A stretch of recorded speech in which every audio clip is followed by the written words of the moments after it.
Hi, I'm Lois Powell. And I'm Susan Schuler, and we're here to share tips, tricks, ideas, and resources to help you discover what's your story.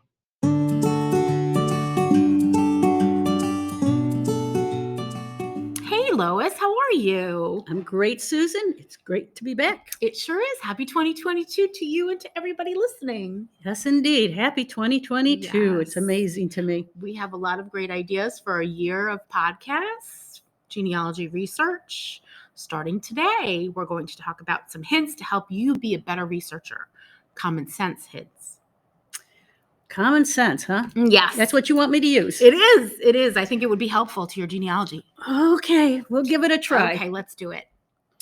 Well, if I'm going to use common sense, don't you think the first thing we should look for is logic leaks? That's what I call them. Logic Reasonable leaks.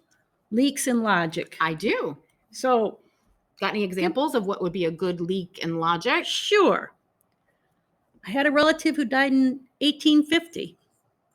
Now, how the heck did he have a Civil War record? I don't think he did. I don't think he did either. But have you found that in an online tree?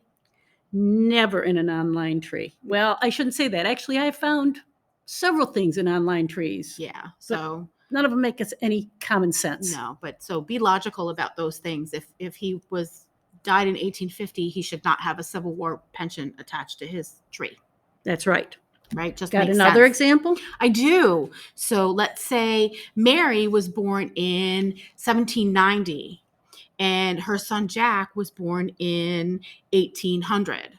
Well, then that can't be his mother. I don't think it's his mother. Perhaps it could be his stepmother, right? But I don't think that that's his mother, Or it could have been recorded wrong. It could be a sister. right? It could be recorded wrong, or it could be that maybe it's his stepmother who was also named Mary, perhaps, or a derivative of Mary, like Martha or something So, like in other that. words, common sense. If she was 7, she didn't give birth to a child. Right. I would question that. Makes Yeah, sense. for sure. That would be a question to me. What about Uncle John? If Uncle John lived in Columbia County, but was he also living in Smith County? Probably not. Probably not. Could he maybe have been recorded on the census in both places? Possibly, depending Possibly. on who answered the door, even. Yeah. Or if they took the census in April in Smith County and in June in Columbia County, could he have been in both places? Or are there two Johns with the same names? Absolutely. Common so sense. Be careful with that. I'm you sorry. go right ahead. Two great Uncle Williams. Okay? Uh-huh. Born a year apart. Mm. Both parents are Carl and Laura. So is William the same person? Or did something else happen? Personally, I would double check that because it could be the same person and just his date was recorded incorrectly on one of those documents. Or perhaps they had a child named William and he died and then they named their next child William as sort of a tribute, or because they wanted to keep that name in their family because it was grandpa's name or something like that. That's my first guess. Another guess, it happened to me in my family. There was a William. I'm going to use a name, McFarland, and there was a William McFarland. They were cousins. No. They both married Janes. Oh. So they were William and Jane. And they both named their son John. Mm-hmm. And Johns were born very close together. So I spent a lot of time chasing my tail on that one to find out if that was two Johns from two families, or one John, or a John who died. Yeah. So how did you learn to keep that straight? Did you look at their addresses on their census? Did you look at what other records would help you? City directories? Well, it was pretty much before city directories, at least in the area I was looking in. A lot of what I had to do was trace timelines, trace geography, where they were living, go back in time, go laterally across the family. And you just start piecing together and realize that, oh, wait, those were cousins. Oh, wait a minute, those cousins married women with the same name. And then the pieces start to come together. Yeah. So a lot of families have traditional names that get used over and over. Each generation will have their in my family, it's William, George, John, Thomas. They just use those same names over and over and over. Every family has at least one. Absolutely. Makes the reunions interesting. But But there are ways to discern them. And I think you hit on a great one when you said lateral lines. So maybe if John in one family has a sister named Betsy and a brother named Bob, but in the other family that William has a brother named Philip and, two sisters named Evie and Becky, well, then we're starting to discern the families. Yep. They might all have go ahead. I'm sorry. No, you have to go down those roads. You can't just assume that they were the same person or assume that they were two different people. You got to pursue all the avenues and work up to make sure that they you can discover they have the same grandparents, and that's why everybody's named William after Grandpa William. Another really good example of that, common sense. John Jr. lived in the same house as John Sr. Mm-hmm. So they're father and son, right? Possibly. But not necessarily. Mm-hmm. They could be a sign of respect, could be simply a way to distinguish the two people, call one Junior. Mm-hmm. Doesn't mean they're necessarily related. No, could be that they took a sibling's child, the sibling died and they took in their child. Yep. Something like that. So any of those is very good examples of what we mean by use common sense and look for leaks in logic. Things can look very logical until you really start to drill. Yeah, you drill down a little bit and go, wait a minute, this doesn't make sense. Absolutely. And that's what we really want to talk about today. Absolutely. Yes. Should we jump to some conclusions? No, I don't think we should jump to any conclusions. We should challenge every assumption. We should. An important part, I think, is spelling. Spelling is very fluid. Handwriting is very varied. People's education level is fluctuating, or there's little or none. And also people of generations past didn't write their name, or they didn't write like we do today. We sign our name all the time. They might have signed their name maybe once a year, if that. If that could have been an X. Yeah, exactly. Yeah, a lot of X's in my background. Yeah.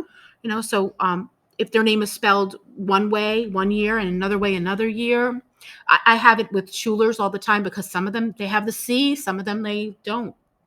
I have it in a will. She signed her name Gress in one spot and Grass in another spot. Really? In the same document. At least that's what it appears to us. It was handwritten. Oh, it could be handwriting. Maybe not. Too. It all could have been handwriting.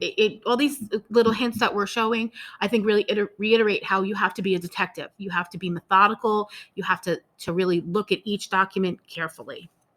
And what about Ellis Island? Come on, your name. Everybody knows names get changed at Ellis Island. Is that probably the biggest myth in genealogy? Nobody's name was changed at Ellis Island. Why? Well, because the ship's passenger list that came with your ancestor, it came on the ship. It was filled out in their home country. So if they left Ireland, that document was filled out in Ireland. It was not filled out at Ellis Island. And it traveled on the ship with all the people, and then they got off the ship.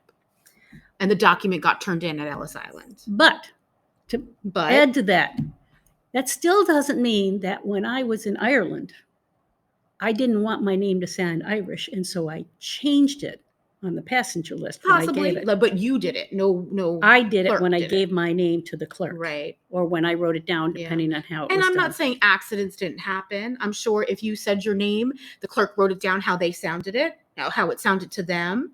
So that maybe, if your name was O'Hurley and they just heard Hurley, then maybe that's how you lost your O. Or maybe that's how your name got spelled differently because the way it was spelled in your family traditionally was changed when the clerk wrote it. And who challenged authority? Especially the person who was, putting you on the boat. Yeah, and the person who was getting on the boat who wanted to get on that boat. Yeah, wouldn't challenge authority that. And pay attention to names, dates, and addresses. I think we were talking about that in the examples, but, it's not uncommon, for example, two Williams, as we talked about, because of a death of a child and then naming the second child, or brothers who married women with the same first name. It gets confusing.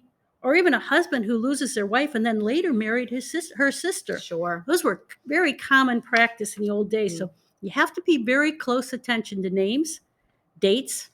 Dates are a big deal. We talked about in the first example, she wasn't 7 when a child was born, so dates are important. And addresses. With all the names being similar, try to figure out the address. And you may even have to map that out if they moved around a bit. But addresses are also crucial because, they have these small houses. And if you look at the census, sometimes they have 12 people living there, and it's multi-generational, and there's a Absolutely. lot of Franks there and a lot of Joes and because the names repeat every generation, Or it could be an adoption or a stepchild. So Sure. you don't know any of those Yeah. things.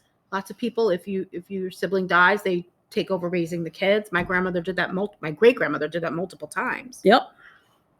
Yeah.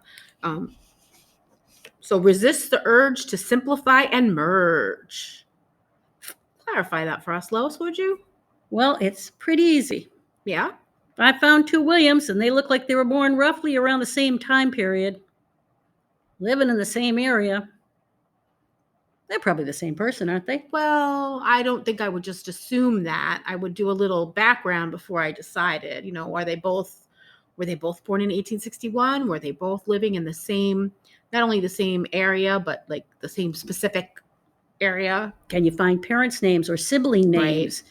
Right. Don't merge people. Take the opposite assumption. Assume they're not the same person until you can prove it. Until you can prove otherwise. Right. And then maybe look for a baptismal record or something to differentiate them. And speaking of records, mm-hmm. I read it online. It's sure to be true, right? Haven't you heard that 100 times? Isn't everything on the internet true? Absolutely. Yes. Yeah. Don't believe everything you read, whether it's in print or on the internet. And that goes for documents too, because is there the perfect document? Is there the document that everything is correct on? No. I take that with a grain of salt or two. And I'll give you some examples. Family stories come down. It's what people remember. The closer to the event that something is written down, the better chance you have of being inaccurate. But a story that's been passed down and passed down and passed down has probably been changed. Mm-hmm. Family Bibles are great sources if somebody kept it up when all the births and deaths happened. But if somebody later went back and said, oh, yeah, you remember Grandpa Joe died? He died wasn't that around 1920 something? Oh, well, I'll write down 1921. Mm-hmm. It'll be close. They're good hints. They're good leads. They're great leads. And what does a detective do is they follow down their leads and prove them. Or disprove them. And that it works the same way in genealogy. Oh, another one of my favorites. I'm sure everybody's had this. Found an online tree, and you're related to the Queen of England. Sure. Isn't everyone? Yeah. Keep in mind, people tend to fabricate because they want to be connected to wealthy or famous people, or they omit because they're embarrassed. Right. If grandma gave birth to a 10-pound baby 6 months after her wedding, we might not want to talk about that. Or no wedding. Or fudge the year, or no wedding, right? Or change the year that they got married, right? Or if somebody got in trouble and ended up in jail, we might not want to talk about that. That's true. Depending on what the crime was. What happened, depending on what was going on. Don't believe everything you read. We hear it all the time on all different subjects. It's the same in genealogy. I had a situation in my family where I was working with a very older distant relative, like she was in her 90s, and I discovered a document that showed that her parents were like 13 and 14 when they got married, and she was very funny. She was like, we don't talk about that. And she's dead now, so I can, but we don't talk about that. But that and that's the way families work. In all honesty, I suspect that's the way families still are today. Yeah. Let's not kid ourselves. Absolutely. Except now we have Facebook and Twitter and Instagram, and everybody knows instant news. Which also, by the way, isn't necessarily true. That's true. Yeah, but at least back then you could keep it a secret for that's right. a few 100 years. Doesn't that lead us to documenting your sources? Not just Facebook and Twitter? No. Document your sources. You do anything in genealogy, document your sources. If you found a record, make sure you remember where you got it. Make sure that you document where you got it so the next person can find it, or you could share it with somebody, or you could find it again next time. Or you find it on somebody's tree online. And you know what? This could be like a children's whisper game. Oh. Okay? Because when you go back and look at their sources, they got it from an ancestry tree. And you go back and they got it from an ancestry tree. Well, guess how many times that might have changed? It might be the right record, not for your family. Yeah. Could be But- somebody else's John Williams. Could be somebody else's John Williams. I call that a version of the children's whisper It game. sure is. Yeah. Online trees are great to look at. They make me nervous though. Like I look at them. If I could mine a lead from it, I will. But if there are no documents attached to that tree, it's worth nothing. That's right. And if there are documents attached, that's where you got to go. Go into those documents. Yeah. And make Read sure them. they're right. Make sure that it's the same family you're researching. So original documents or scans are definitely the most reliable document out Absolutely. there, by the way. And followed by transcriptions, but there can always be errors in transcriptions and indices. Because you'll see a lot of indexes out there on the internet as well. Mm-hmm. And keep in mind that you got to go beyond that index because more than likely the creator of that index might have been working also with poor handwriting, faded pages, unfamiliar names, who knows what. So if Yeah. you can find the index and then find the actual source, Yeah. that's what you're really hunting for. The other thing I think we should point out about the internet is not all of genealogy is on the internet. Like they say maybe a good 10% of genealogy, and more records are being digitized every day. So that is growing. God bless the people at Family Search and Ancestry who get those records and make them available for us to use. But don't discount the local histories and libraries that are on the ground in your neighborhood or in the neighborhoods of your ancestors. It's hard to travel, but go on a trip, find the real stuff. Again, these are all common sense things. And that's really the whole subject here today was just when you look at something, sit back a minute, think about it and say, well, now let's think about this. Does this make sense? Is this good Yeah. logic? Also, keep in mind, everything we're talking about in these records, there is no such thing as an error-free record. Mm-mm. Always tread carefully through that. And I think we talked some of these. People fudge their ages on marriage licenses because you were talking about a 13-year-old and 14-year-old. They, Oh, yeah. right? Yeah. Fudge their age in military enlistments. Mm-hmm. Okay, I'm only 16. They won't let me in until I'm 18. Whoops, I'm 18. The next day. The next day, census was reported by whoever answered the door. Right. How reliable was that person? And they guessed what they didn't know. Parents' birth date or birthplace. Adoptive parents maybe were listed instead of biological parents. I have a death record for my great grandfather, and his mother's name is wrong. I know his mother's name is wrong, but whoever gave that information didn't know his mother's name. They didn't spend all of their free time looking for it like I did. Maybe they just called her grandma. They might not have known, Tombstones. Do you think just because it's etched in stone, is it correct? Sadly, no. It depends on who gave that information. They might have the birth date wrong. If somebody died and then, 20 years later, they realized, oh, Uncle Ed doesn't have a stone, maybe we should do that. Then who's giving that information? It's unreliable. We don't know who gave it. Especially in earlier generations when you knew when he died. Yeah. And you put up a stone. When he was born might have been kind of fluid. Absolutely. So tombstones are, again, solid stone. Yeah. But that doesn't make him 100% accurate. It sure doesn't. And what Lois said, I'd love to reiterate, is pay attention to when that record was created. The closer to the event, the more accurate the record. And those family Bibles are a great resource, but make sure you can prove what's in them. Well, there's a whole other topic here associated with common sense. There sure is. I got my DNA tested. Oh, so then you're done with your genealogy. I'm done with my genealogy. Not. No. Yeah, because DNA is an important, ever-growing, important tool in the genealogy toolbox, but it's not the only one. It creates great leads. It's fun to find possible cousins. I'll point out right here that Lois is my 5th to 8th cousin. But truly, I am, according to DNA. Yes, we can't figure out how, but according to DNA, we're cousins. So, yeah. So, but you can also might be able to trace it back and find that you're a match on the paternal side, on a paternal ancestor. What if he had a couple of wives? You don't know to which wife you might be related. Yeah. So it's another piece of information, which is what genealogy is. It's a compilation of information. Yeah, it can't replace documentation and proving what you think you know. it's just another piece of the puzzle. It's another tool in the toolbox. I'll give you another example. Adoptions, right? Oh, tough. Yeah. Frequently, they happened when somebody, for some reason, took another child into raise, right? There could have been a death. There could have been military. Yeah. It could have been someone left, any number of reasons, but they lots took of a child things. in. Yeah. Over time, that piece of information gets lost. That child was raised by the family. That child has the family's last name.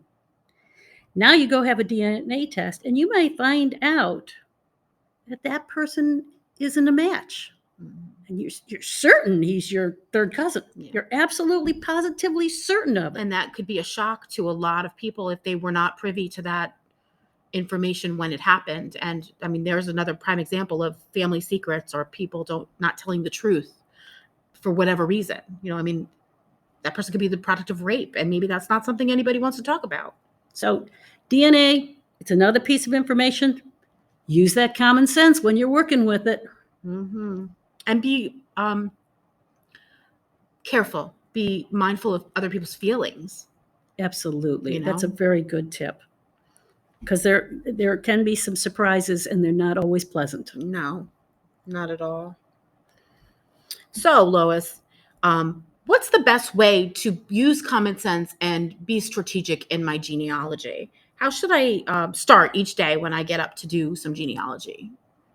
Well, I would look at where I was, and if I didn't already do that when I finished my session, I'd make a plan. Mm-hmm. Make a plan. I like to make a plan, figure out what I want to learn or what person I want to work on, and ask a question and like try and frame my plan in the form of a question.